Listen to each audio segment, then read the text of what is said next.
In Bit Dungeon Plus, there are 7 different trophies tied to getting all the elements of each color.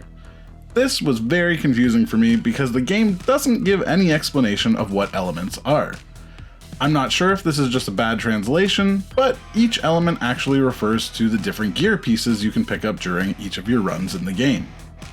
So, to unlock each of these trophies, you need to find and equip one of each piece of gear from each color. The different pieces in each color are head, feet, chest, shield, axe, blade, dagger, hammer, spear, and sword. You can check your progress before starting each run by visiting the avatar section, and here you'll see all the different pieces you've collected already.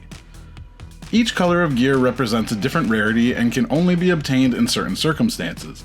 Here are all the different ways of getting the gear in the game. Brown. This is the most common type of gear, and you'll get it in chests from enemies and breakable items in any level. Blue is uncommon gear. You can find these pieces in chest drops from enemies and breakable items in any level as well. Purple are considered boss gear and will drop from the bosses on floors 1 through 5. This is the only set where you don't need to collect all 10 pieces, but rather you just need to collect 5, the head, feet, chest, shield, and blade. Red. These ones can be purchased for 500 gold from the shop and can also drop from the boss on the 6th floor. Diamond gear is exclusive to the final boss or can be purchased for 1000 gold in shops. Since you will only randomly get one shop per floor, trying to hold on to 1000 gold at all times is a good strategy in case there's a new piece you don't already have. One strategy for getting this gold is just going back and forth between 2 rooms you've completed already and killing the fiends inside. They can drop coins worth 10 gold each and will always respawn, so you can continue doing this over and over until you have enough gold. Gold gear can be purchased for 200 gold in shops. They are in the brown chest with the gold outline on them. Green is probably the hardest to get as they are a rare chest dropped by mini bosses. There's no easy way to farm these, so you'll just have to keep doing runs hoping to get lucky for those missing pieces. Black gear can only be purchased for 500 seconds worth of time in the Babel game mode.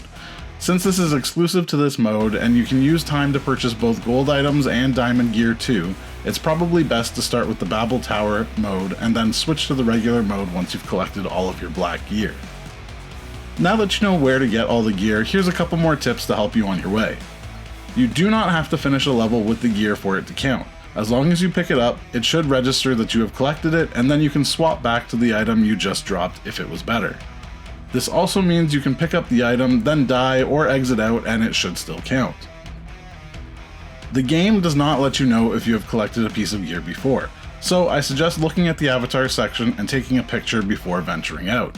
That way you can know for sure if you should be spending the money in a shop or not. The game in its current state does still have a lot of bugs, and sometimes gear you've unlocked will not show in the correct space in the avatar section. So just keep that in mind and try and keep track of what you have collected. In the Babel Tower, you use time to purchase items in the shop. You can pause the game to stop the time, but even when you're in the shop you're losing time or currency, so try to be quick and know what you need. Shops disappear after you visited them, so if you don't have enough money, you're out of luck on that floor. Even if you don't go into the shop right away, if you leave to a different room, the shop will not be there when you come back.